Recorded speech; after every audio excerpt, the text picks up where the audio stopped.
Discoid lupus, এই discoid lupus বা DLE এটা সম্পূর্ণরূপে একটা অটোইমিউন ডিজিজ।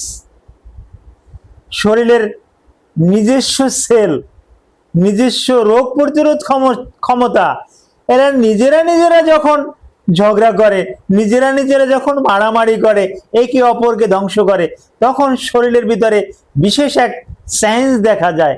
এই চেঞ্জের পরিপ্রেক্ষিতে এগুলো বিশেষ করে ডিসকয়েড লুপাস এটা মাথায় বেশি হয়। মাথা থেকে পা পর্যন্ত শরীরের যে কোনো জায়গায় হতে পারে, তবে ফেইজে এবং মাথায় এটা বেশি হয়। আর আগে সিস্টেমিক অ্যাসিলিনিয়াটা ভিডিও করেছি, এটা ফেইজে দেখা যায়, বেশিরভাগই ফেইজে দেখা যায় সিস্টেমিক লুপাস। আর ডিসকয়েড লুপাসটা মাথাতে বেশি দেখা যায়। এই ডিসকয়েড লুপাস বা ডিএলই, এ সম্পর্কে কিছু আলোচনা করব।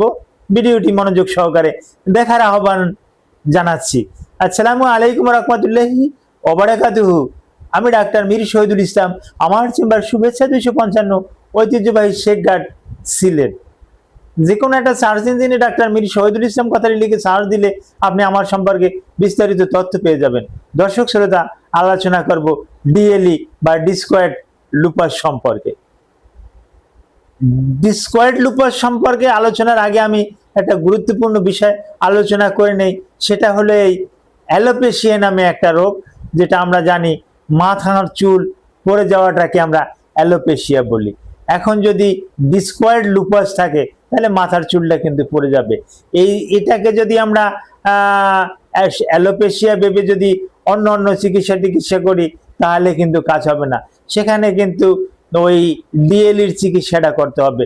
অনেকেই বলে স্যার ডার্মাটোলজিস্ট দেখাচ্ছি, স্কিনের ডক্টর দেখাচ্ছি, কিন্তু অ্যালোপেশিয়ার চিকিৎসা করাচ্ছি, মাথার চুল তো গজাচ্ছে না।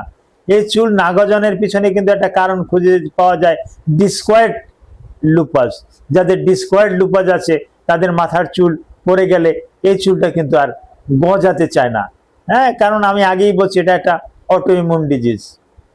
এখন ডিসকয়েড লুপাস সম্পর্কে কিছু ধারণা দেই অতি সংক্ষেপে। ডিসকয়েড লুপাসটা এটা একটা জেনেটিক্যাল একটা রোগ। পিতামাতার থাকলে সন্তানের হয়, দাদা দাদির থাকলে সন্তানের হয়, নানা নানির থাকলে সন্তানের হতে পারে। এটা এই ডিসকয়েড লুপাসটা এটা স্কিনের বেশ কিছু ক্ষতের সৃষ্টি করে, ওখানে বার্নিং সেন্সেশন করে, জ্বালা পোড়া করে, কষ্ট হয় থাকতে, মাথায় হলে চুল পড়ে যায়, পাকা পাকা একটা ভাব ধরে।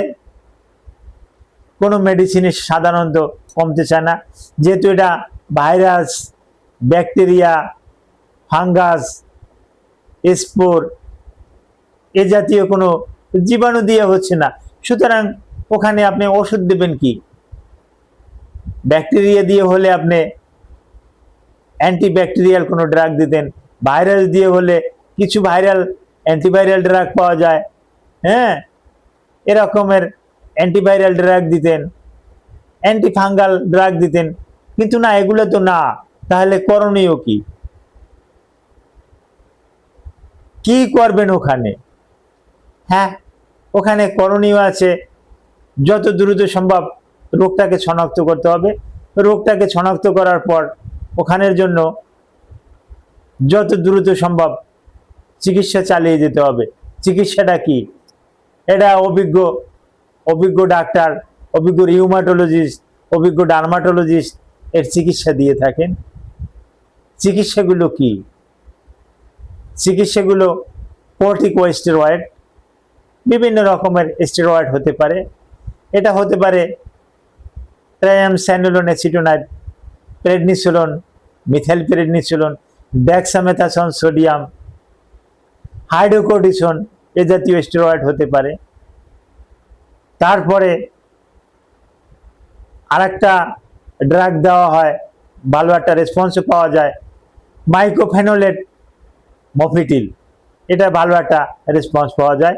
আরও একটা ড্রাগ দেওয়া হয় সেটা একটা হাইড্রোক্সি ক্লোরোকুইন। এই হাইড্রোক্সি ক্লোরোকুইন যদিও এটা ম্যালেরিয়া রোগের একটা ঔষধ, কিন্তু এটাও একটা ভালো রেসপন্স পাওয়া যায়।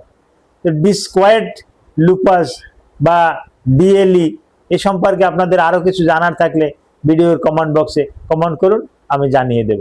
Thank you all.